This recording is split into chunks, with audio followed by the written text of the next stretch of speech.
Kashi news channel, सच है तो बोलेगा।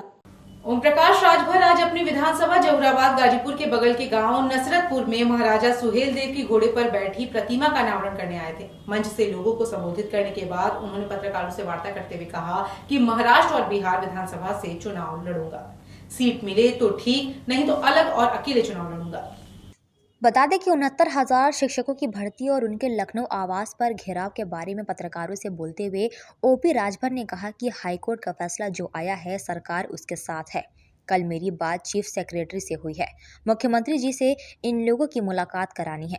हम लोग मान्यवर कांशीराम जी के साथ मिलकर मंडल कमीशन को लागू कराने की जो मुहिम चलाई थी, आज उसी का नतीजा है कि लाभ मिल रहा है।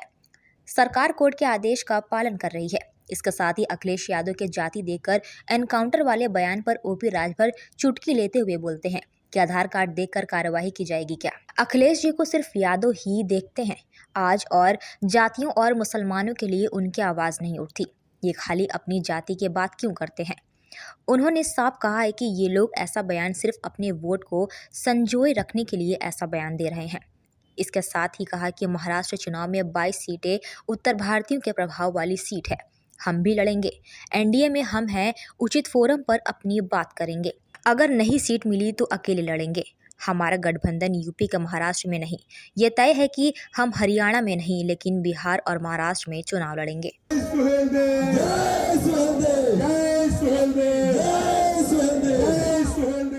आरक्षण और जातिगत जो जनगणना है एक बड़ा मुद्दा बनता जा रहा है, इसके लिए क्या विकल्प सोचा आपने? देखिए, जब 1986 में आज जिस आरक्षण की चर्चा हो रही है, माननीय कांशीराम जी के नेतृत्व में मंडल कमीशन लागू करो वरना कुर्सी खाली करो, 15 दिन जिले में धरना चला था।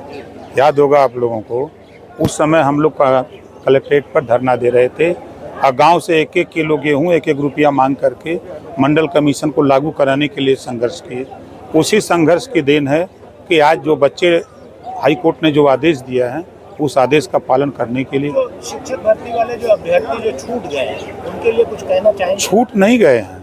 कोर्ट ने कहा है कि नए सिरे से आरक्षण जो नियमावली है उस नियमावली का पालन करते हुए इनकी भर्ती कर लिया जाए। ये कोर्ट का आदेश है, उस पर सरकार काम कर रही है। हाँ, प्रगति है। जैसे कल चीफ सेक्रेटरी ने कहा कि ज़्यादा से ज़्यादा 2 हफ्ते में हम नियुक्ति पत्र देना शुरू करेंगे। बुलडोजर नीति पे विपक्ष हमलावर था, अब कह रहा है कि जाति देख के इनकाउंटर कर रहे हैं। आधार कार्ड, अपराधियों के आधार कार्ड मांगे जाएं कि भाई अब वो गोली भी चलाता रहे, उससे कहा जाए कि तुम आधार कार्ड दो जरा देख लें तब गोली चलावें। अगर पुलिस के ऊपर फायरिंग हो रही हो, वो आधार कार्ड मांगने जाए कि तुम किस जाति को हम गोली चलावें कि न चलावें, या पुलिस अपनी सुरक्षा के लिए फूलों की वर्षा करेगी कि वो भी अपनी रक्षा के लिए वो भी गोली चलाएगी? तो उस गोली चलाने में कौन मरता है? ये बात अगर मैं बोलूं तो कड़वी लगती है। अखिलेश जी को सिर्फ यादव मरता है तो बोली आती है, लेकिन जो मुसलमान उनको 20% वोट देता है, कितने मुसलमानों का जो अपराधी प्रवृत्ति के उनके इनकाउंटर होते हैं, तो उस पर तो अखिलेश जी नहीं बोलते हैं।